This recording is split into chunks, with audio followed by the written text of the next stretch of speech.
So a bunch of presser feet walk into a bar. That's not gonna be funny to anyone. It's not even really a joke.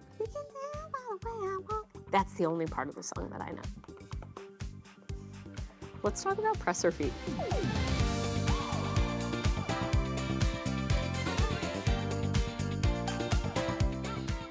There's 100 different types out there, a billion different types of feet. What I want to go over are the top ones that we use every single day and why we use them, what we use them on. First things first, what is a presser foot? It's this little guy. And no matter what kind of machine you have, industrial, domestic, whatever, doesn't matter, he goes right here on top of your feed dogs, around your needle, and he is going to guide our garments and fabrics all the way through our process. Let's talk about anatomy. So, we have our presser foot here, okay? But what are we exactly talking about here? The anatomy of the presser foot works like this. What you can see here, the part that actually looks like a little foot that can take little steps, that is the portion that's going to remain the same no matter what type of attachment you have. And what do I mean by that? This section up top is how the foot actually attaches to the machine. In this case, you can see that I have a shank style, which means a screw is holding this in place onto an arm that's coming down on my industrial machine. You may have a snap-on foot, you may have a low shank, a high shank. It doesn't matter what the attachment is, you just need to know what attachment your machine has so that you can get the right one.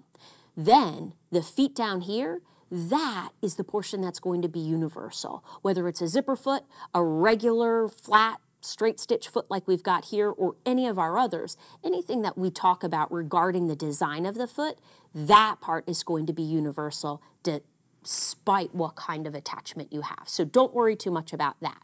We are focusing on the function down below here. Let's jump right in with the big guy. This is our main foot. So this width is going to be pretty universal. It's going to give us a really good grip against the feed dogs that it is sliding underneath against. It's got this nice little safety bar, which I really like for fingers, especially because our industrial machines are really powerful. And so I like for our heaviest use foot, often used foot, to have this nice little finger guard to remind us to be conscious, because we use these machines a lot and it's easy to kind of go, oh, I know how to use this, it's going to be fine. Yes, but safety is important. It's always important, and we always want to be thinking about that, so that reminder isn't bad. The other thing about this is it's just nice, heavy, sturdy metal that's just going to slide along most of the different types of fabrics in a really wide range of fabrics. So lighter, definitely medium, and getting into medium heavy like denim, but honestly, even leather. Talking about leather, we'll move on to our next one, the Teflon foot. So you'll notice Teflon is most of the time either going to be entirely white. Let's see if we have an entirely white, or it will have like a white bottom on its tread there. These little guys work very similar to our standard foot. However, they are going to give us a nice slip, we like to call it, like a slide along the fabric.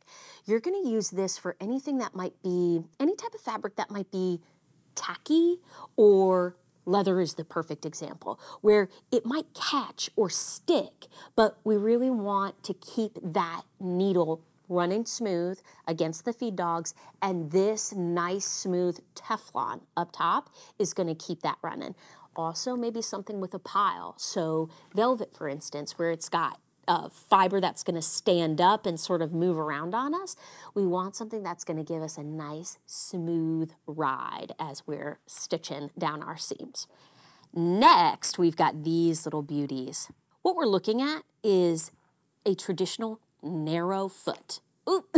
So one is going to be left oriented, one is going to be right oriented, and you can see the cutout exactly where the needle goes. These little feet are awesome for any kind of zipper installation, piping, detail installation, trim, anything where you need the needle to go straight down, but you want the presser foot to be directly against a seam or a barrier of some kind, and you want that really tight, clean seam, these are your little go-to guys here. They're gonna get you the closest. In fact, sometimes, too close. These guys will let you actually run that needle accidentally right over the zipper itself. So you have to be a little careful with them, but they can get you that really, really close stitch, and that can be super useful. In this same vein is this little guy, and actually, he's probably my favorite. Now, you can still get a close stitch, but it's not going to be quite as close as the true narrow oriented to one side. The difference is, because I've got a little bit of foot on either side of where the needle is coming down here, it's going to give me a slightly better guide and a slightly better traction against the fabric and the feed dogs underneath. Why does that matter? Well, because fabric can be wily, and sometimes these guys give you so much freedom that you can go literally anywhere you want, and that can be a little hard to control. This guy gives me a little bit more control by giving even pressure and guide on both sides of the needle. So I really like this one, even though it's going to put us a little bit further away from the seam. It's going to give us a lot of power. When somebody says zipper foot to you, I think we all have a similar image, which is maybe this narrow foot that has a left or right alignment and allows you to run that needle right along the zipper teeth, which is great. That's awesome. However, there is a secret out there, and that is the invisible zipper foot or the hidden zipper foot. And this one is a little bit harder to come by.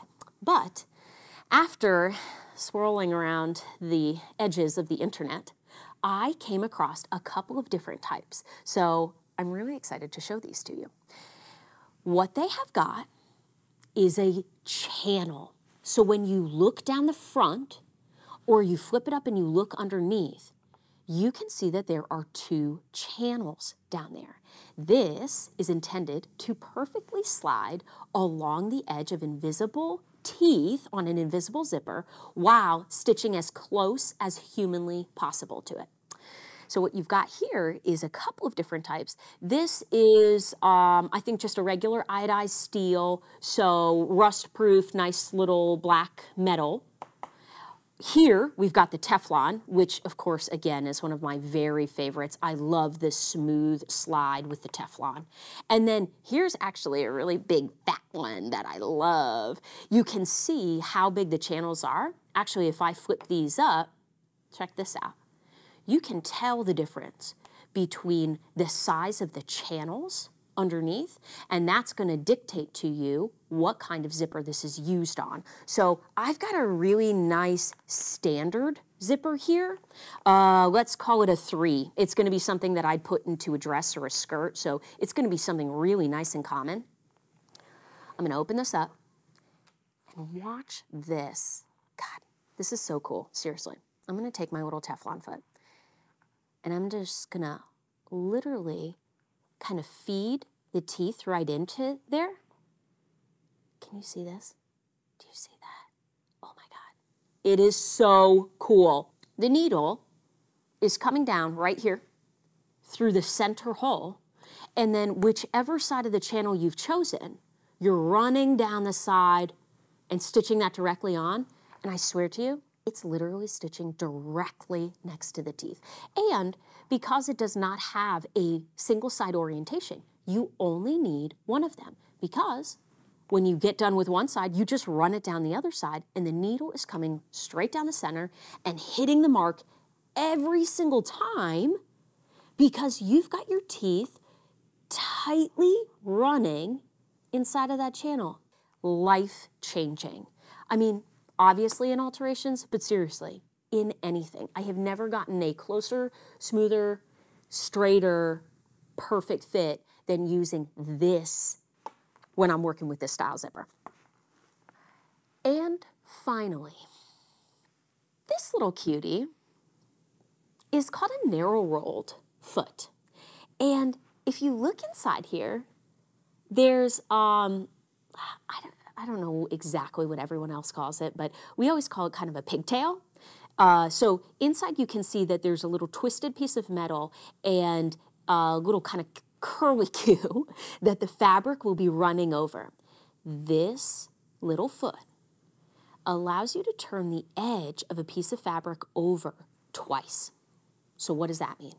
It is taking the raw edge and tipping it under, and then taking the folded edge that it just created and tipping it under again to give you that tiny little narrow rolled edge. You know the one, it's on chiffon, it's on bridesmaids' dresses, it's on everything. And this is gonna do it in one pass, which is crazy because I've got a lot of videos on here talking about different types of hems, how you can do them all the different ways. And those are all great. This little guy is like the ultimate cheater. There's definitely a learning curve. It definitely takes time. And every time you change fabric, you gotta kind of get used to it, feel it out, and see what the right width is. Because you can see here, they come in a bunch of different sizes. This is a little guy. This is a much bigger guy. He's probably gonna flip almost 1/4 of an inch, meaning you'd need a hem allowance of at least 1/2 inch to flip it twice. You just wanna look at the different sizes, test them out with the pieces of scrap that you're cutting off anyway, because if you're hemming, you've got scrap of the same material. Very cool, very, very fun. But also a little more obscure, so I'm gonna try to find that one and link that one as well. This is taking a lot longer than I thought it would, but I'm also not mad about it. Look at these cuties. Isn't this so much fun? Thank you for joining me on this one. Definitely ask me questions about this one because there are, like I said, a billion other feet out there.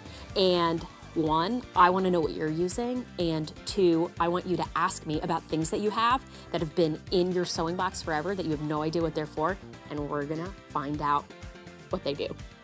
Thanks so much. Like, subscribe, do all the things. See you soon.